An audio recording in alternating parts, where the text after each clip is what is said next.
UP roadways ने पुरानी जर्जर बसों को चिन्हित कर दिया है। अब आने वाले दिनों में हो सकता है कि वो बसें रोड पर ना दिखें। बात करते हैं, परिवहन मंत्री स्वतंत्र देव सिंह हमारे साथ हैं।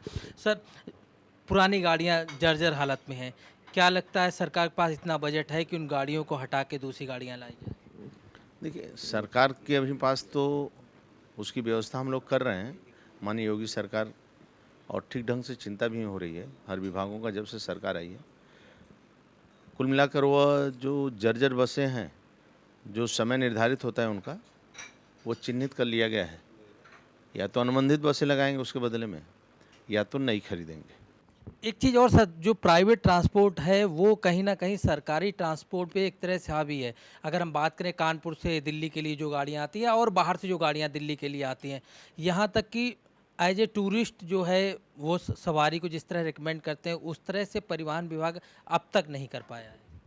क्या है, लोगों का अपना ऑल इंडिया परमिट है, स्टेट का परमिट परमिट है, तो जो चलते हैं, लेकिन डग्गामारी बसों पर कंट्रोल है। सेकेंड, जब से योगी सरकार का गठन हुआ है और हम लोग मंत्री बने हैं, परिवहन विभाग जो डिपो हमारे घाटे में थे, मथुरा उथुरा, जैसे 3-3 करोड़ के घाटे में थे, तो 3 करोड़ में प्लस किया, 18 लाख प्रॉफिट में दे रहा है। और उत्तर प्रदेश में जो 9-10 करोड़ रहता था, आज 13-14 करोड़ के आसपास हम लोग वसूली कर रहे हैं। मतलब यात्री इस प्रकार की यात्रा भी, और यात्रियों को भी सुगम सुरक्षित। दूसरी बात, बसों की सफाई है, स्वच्छता है, इसका भी चिंता कर रहे हैं। सर, आखिरी सवाल, जिस तरह से बसों में चोरी खास तौर पे, हालांकि कई कंडक्टर पहले भी सस्पेंड हुए हैं, अभी भी माल जो है कहीं ना कहीं ढोने का काम जो है वो रोडवे बसों में होता है और उसका फ़ायदा सरकार ना मिलके बस स्टाफ को होता है। देखिए, चालक परिचालक परिश्रम करते हैं और रात दिन चलते हैं, वहीं कमाई दे रहे हैं, वहीं प्रॉफिट दे रहे हैं। हम सब अधिकारियों का काम है कि उनकी भी चिंता करें और जो कमियां हैं उसको दूर करें। तो कमियां दूर कर रहे हैं तभी प्रॉफिट में आ रहा है, यदि नहीं करते तो प्रॉफिट में नहीं आता।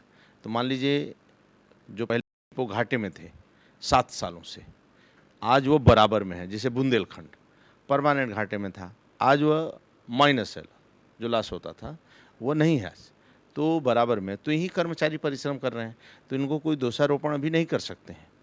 तो कुछ लोग गलतियां कर रहे हैं, उसका दंड भोग रहे हैं। तो कुल मिलाकर धीरे धीरे सुधार भी हो रहा है और रात दिन परिश्रम करने से इसका फायदा भी मिलता है विभाग को। बात करने के लिए शुक्रिया। तो ये थे स्वतंत्र देव सिंह, जो साफ तौर पर कह रहे थे कि सरकार लगातार कई योजनाओं पे नज़र बनाए हुए है और जल्द ही उनका इम्प्लीमेंटेशन होगा। कैमरामैन दीपक शर्मा के साथ अमित दुबे, के न्यूज़, दिल्ली।